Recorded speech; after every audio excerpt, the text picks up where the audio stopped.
It's been about 8 years now since I first started interacting and dialoguing with Jehovah's Witnesses. And over these 8 years, I've spoken to a lot of Jehovah's Witnesses in real life and on the telephone, on the internet, and on YouTube. And I've noticed that two very consistent patterns have emerged. The first is that whenever I give a scriptural answer to a Jehovah's Witness, oftentimes what happens is the Jehovah's Witness will not interact with what I said. He'll just quickly change the subject. For instance, we could be talking about the faithful and discreet slave. I'll give the Jehovah's Witness some scripture, and he won't interact with what I said. He'll say something like, well, Jesus isn't God.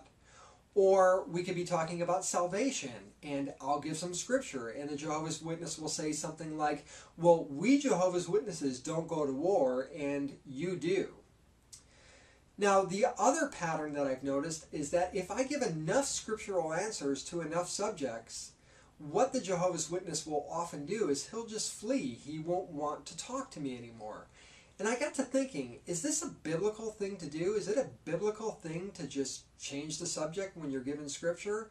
Or is it biblical to just flee after you receive a number of answers? And to my surprise, I found out that this was in fact biblical. If you have a Bible, grab it and open it up to Matthew chapter 4. I'm going to start reading at verse 1 where it says, "Then Jesus was led by the Spirit into the desert to be tempted by the devil. After fasting for 40 days and 40 nights, he was hungry. The tempter came to him and said, 'If you are the Son of God, tell these stones to become bread.'" Now, Jesus is going to give the devil a scriptural answer here.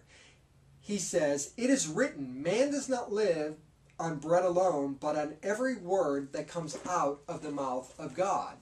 So what does the devil do here? Does he interact with what Jesus said? No.